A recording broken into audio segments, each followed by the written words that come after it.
จบม.ปลายมีเป้าหมายอยากไปเรียนต่อแต่เงินคำมีบ่พอความหวังนี่น้อก็เลยต้องห่างสบายดีเนาะมื้อนี้เฮาสิมาแจ้งข่าวบ่แม่นแจ้งข่าวเนาะสิมาฝากผลงานเพลงเนาะที่เฮาจะ cover คืออยากให้ทุกคนฝากติดตามแน่เนาะเพราะเฮาก็เป็นนักร้องบ้านๆนี่แหละ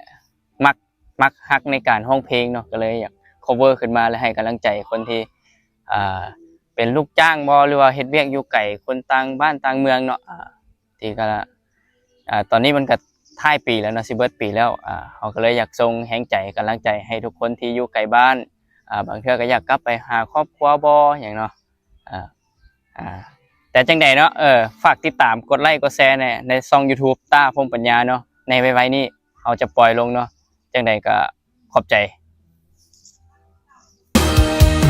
แม้นตัวอยู่ไกลแต่ว่าหัวใจบอกเคยสิห่าง